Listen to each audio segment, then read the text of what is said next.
Bonjour Pierre Lapointe. Bonjour. Alors, La Science du cœur est l'un des extraits de ton album.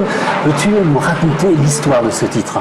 En fait, je me suis mis dans la peau d'un personnage qui est jeune. Je ne sais pas encore si c'est une fille ou un gars, c'est pas très important. Et puis c'est quelqu'un qui a décidé que si on se laissait aimer par quelqu'un, c'est qu'on était en position de tristesse ou de faiblesse. Et je trouvais ça assez intéressant comme point de vue. Et j'en ai profité pour moi mettre quelques idées que j'ai sur la vie et l'amour. Maintenant, moi, je pense pas comme ça. Mais c'était le plaisir de me mettre dans la tête de quelqu'un qui s'est coupé du plaisir amoureux, en fait. Alors, tu viens du Québec, là-bas on parle beaucoup en anglais. Toi, tu as choisi de chanter en français. Pourquoi ce choix ? C'est pas un choix, en fait. C'est la première langue c'est la seule langue que je maîtrise assez bien pour écrire, déjà. D'accord. Je pense qu'il y a souvent des gens qui fantasment sur une écriture dans une autre langue, mais qui ne maîtrisent pas cette langue-là. Donc, quand on parle cette langue-là et qu'on entend ces gens-là chanter, souvent on voit des formulations de phrases qui se peuvent pas ou des trucs. Et pour moi, l'écriture, ça demande une certaine forme de rigueur. Et cette rigueur-là, la seule langue où je peux l'avoir, c'est en français. Et en plus, chez nous, il y a une forme de... Je sais pas comment dire, mais pour moi, chanter en anglais, ce serait comme un aveu de défaite par rapport à la pression qu'on a, parce que je dis souvent à la blague que les Français, c'est pas vous les vrais Gaulois, c'est nous. Parce qu'on est entouré de la culture anglophone de tous bords, tous côtés, puis on résiste malgré les siècles. Et pour moi, chanter en anglais, ce serait comme tomber dans la facilité.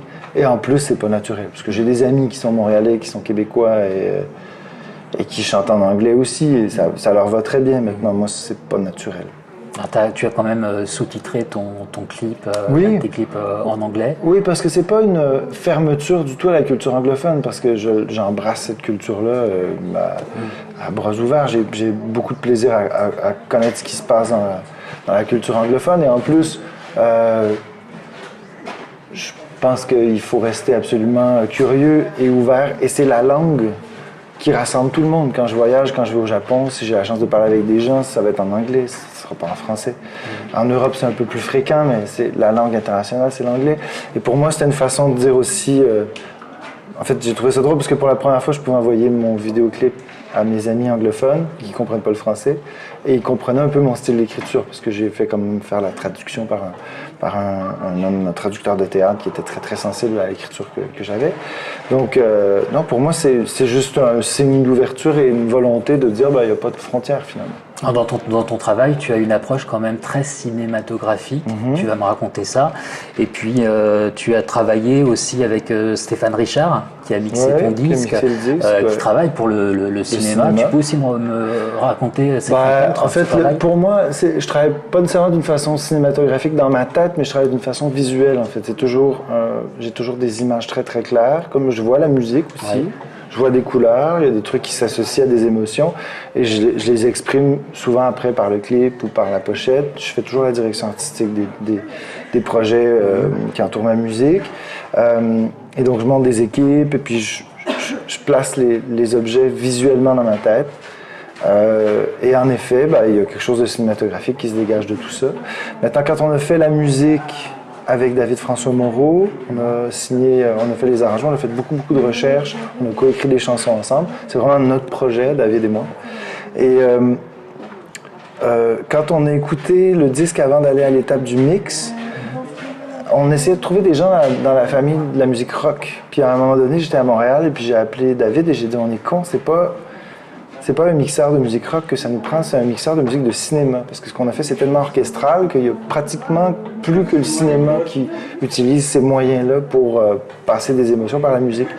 Et il m'a dit, c'est drôle, j'étais avec Stéphane cette semaine, et puis t'as raison, je vais l'appeler pour voir s'il est prêt à participer au projet. Et Stéphane nous a suivis tout de suite. Et pour moi, c'est une des grandes qualités de l'album, c'est le mix.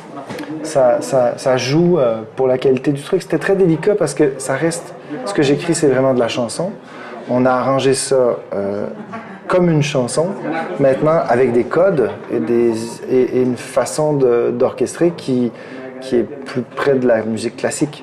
Donc il fallait pas tuer l'effet de chanson, pas tuer l'effet d'orchestration Et c'était vraiment pas donné à tout le monde de réussir à trouver cet équilibre-là. Et Stéphane le fait de manière extraordinaire. Mais c'est un maître dans son domaine. Alors, j'ai lu que tu souhaitais que ton disque soit écouté sans interruption. Alors, il faut une proposition que je fais à la fin. Oui, il faut l'écouter dans l'ordre. Idéalement, parce que quand je fais des disques, la majorité du temps, pas tout le temps, mais la majorité du temps, je m'arrange pour créer des courbes, en fait. Je suis doux avec les gens pour après ça les tabasser un peu, pour être drôle un peu, comme quand je fais un spectacle. Et cette ligne-là, on l'a travaillée comme on faisait dans les années 60, c'est-à-dire on a créé un album qui n'est pas un album concept, mais qui est très digeste si on l'écoute du début à la fin. Oui. Et il y a une évolution qui se crée là-dedans. Et je vois vraiment ça comme une petite pièce de théâtre, en fait. Et j'ai aussi beaucoup réfléchi. On n'a pas trop le choix parce qu'autour de nous, tout le monde est sur son téléphone. J'en fais partie de ces gens-là parce que moi aussi, des fois, je suis obsédé par mon téléphone, mais il y a un rapport à l'image, un rapport au manque d'attention qui, moi, me trouble beaucoup. Souvent, plusieurs jours par semaine, je vais laisser mon téléphone de côté. Et puis ça m'aide à apprécier des œuvres aussi que j'apprécierais peut-être pas autant si j'avais mon téléphone dans la main. Et c'est pour ça que j'ai proposé aux gens de le faire. Puis à chaque fin de remerciement dans mes disques, j'écris toujours une petite phrase un peu conne qui montre un peu mon autodérision puis qui nargue un peu le public parce que c'est comme ça, je trouve ça très drôle. Mais ça a fait beaucoup parler, en fait. Je pensais pas que les gens allaient être aussi interpellés. Il y a des journalistes qui me disaient « J'ai réussi à l'écouter ». Je dis comme « Putain, ça dure 33 minutes, là. On va se calmer. 36 minutes, quelques secondes. T'as pas à être fier d'avoir laissé ton téléphone de côté. » Non, mais on n'est plus habitué à ça. On est rendu là, c'est ça. Puis je trouvais ça un peu... Les journalistes ont récupéré ça, puis même le public m'écrivait des mots « T'as raison, j'ai bien fait, j'ai vécu une expérience. » Je me disais « Mais... » c'est quand même fou. J'essaie de dire que la chanson peut aller au même niveau qu'une œuvre littéraire ou une œuvre théâtrale ou une œuvre cinématographique. Et pour moi, quand on va au théâtre, on n'ouvre pas son téléphone. Donc c'était aussi une invitation de dire, pour les premières fois que vous écoutez le disque, écoutez-le du début à la fin. Prêtez-vous au jeu. Alors sur Paris Tristesse, ton précédent album, c'était très piano-voix. Là, sur le nouveau, il y a une véritable orchestration avec un orchestre. Est-ce que tu voulais couper le silence du précédent? Okay. Non, moi je suis jamais en réaction à quelque chose. En fait, je suis toujours dans un esprit de découverte. Et au départ, ce que j'avais envie de faire, ça faisait longtemps que j'avais envie de le faire, mais j'avais pas trouvé la bonne personne. C'était de faire le pont entre la grande tradition de la chanson francophone, chanson française, et la musique contemporaine, la musique moderne des dernières années, des 50, 60 dernières années. Et quand j'ai rencontré David-François Moreau, je me suis renseigné sur ce qu'il avait fait et je l'ai rappelé quelques semaines après. Je lui ai dit, je veux te rencontrer. Je crois que tu es la bonne personne pour faire ce mariage-là. Et pour lui comme pour moi, ça a ouvert toutes sortes de portes dans nos esprits et ça nous a fait revisiter des grands classiques de la chanson française. On a réfléchi beaucoup, justement. On avait une technique qui était très, très cérébrale, mais on voulait rester émouvant. Donc, à chaque fois qu'on décollait un peu trop, on se ramenait vers de l'émotion.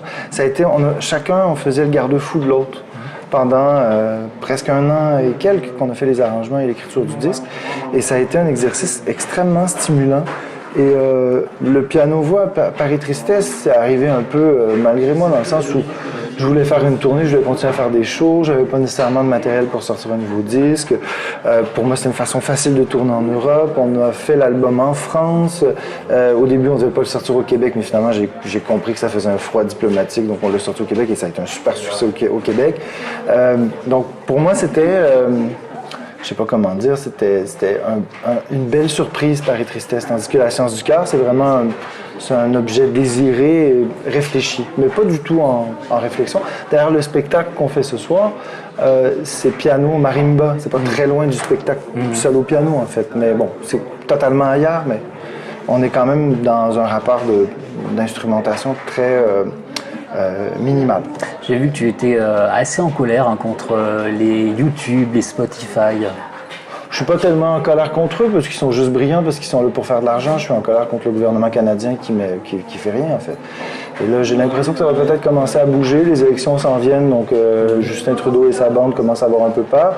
C'est juste que moi, je suis pour que la culture soit gratuite et diffusée le plus possible, parce que c'est pour ça qu'on crée. Maintenant, ce qui me fait chier, c'est que des gens fassent de l'argent sur notre dos et qui... Spotify a sorti au gouvernement canadien à la SOCAN, qui est l'équivalent de la SACEM, durant des années qu'ils étaient à perte. Et ils sont rentrés en bourse et ils valaient je ne sais plus combien de dizaines de milliards de dollars à l'espace d'une heure. Donc, à un moment, on savait tous qu'ils se payaient notre gueule quand ils disaient qu'ils étaient à perte et qu'ils ne pouvaient pas donner le plus gros droit d'auteur aux créateurs parce qu'ils n'avaient pas d'argent. Mais je veux dire, le logo de Spotify, finalement, les gouvernements de tous les pays ont subventionné directement cette compagnie-là. Et dans le fond, l'homme d'affaires qui a ça est juste très brillant parce que son but, c'est de faire de l'argent. Maintenant, faire de l'argent, pour moi, c'est pas une valeur. Et c'est ça qui me fait chier. Et moi, je vois autour de moi, au Canada, c'est une industrie très, très délicate, très fragile, parce qu'on est 35 millions sur un grand territoire. On a les États-Unis juste à côté. Quand on chante en français, on s'adresse à peu près à 7 ou 8 millions de personnes, gros maximum, sur le territoire américain.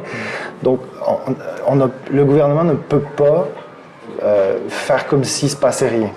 Et ce que le gouvernement a fait en ce moment, c'est qu'il entretient une culture d'évasion fiscale et puis de déséquilibre entre des entreprises internationales et des entreprises canadiennes qui, elles, doivent payer des impôts.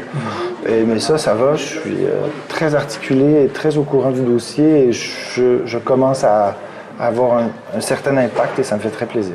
Alors il y a une chanson que j'aime beaucoup, c'est une lettre. L'écriture, la musique, les mots, ça peut guérir. Oui, je ne sais pas si ça peut guérir. Je pense que c'est comme aller chez le psy. Je pense qu'aller chez le psy, c'est très important dans l'histoire d'un humain. Chaque humain devrait aller consulter. Parce que je pense que quand on nomme quelque chose, le cerveau organise l'information. Et je pense que la chanson permet, entre autres, d'aider à organiser des sensations, des émotions. C'est pas donné à tout le monde de pouvoir mettre des mots facilement sur ce qu'ils ressentent. Et il y a des gens comme moi pour qui c'est le métier. Et je pense que c'est un peu à ça qu'on sert aussi. Ça sert à aider des gens à mettre des mots sur ce qu'ils ressentent. Maintenant, est-ce que ça peut guérir? Est-ce que c'est thérapeutique? Je ne sais pas. Mais je sais que moi, ça m'aide beaucoup de mettre des mots sur ce que je ressens. Puis ça m'aide beaucoup de prendre des émotions qui sont peut-être difficiles et qui m'amènent dans des zones un peu sombres pour en faire quelque chose de beau. Et je pense que c'est ce que les gens ressentent et c'est ce que j'aime le plus. Merci à toi.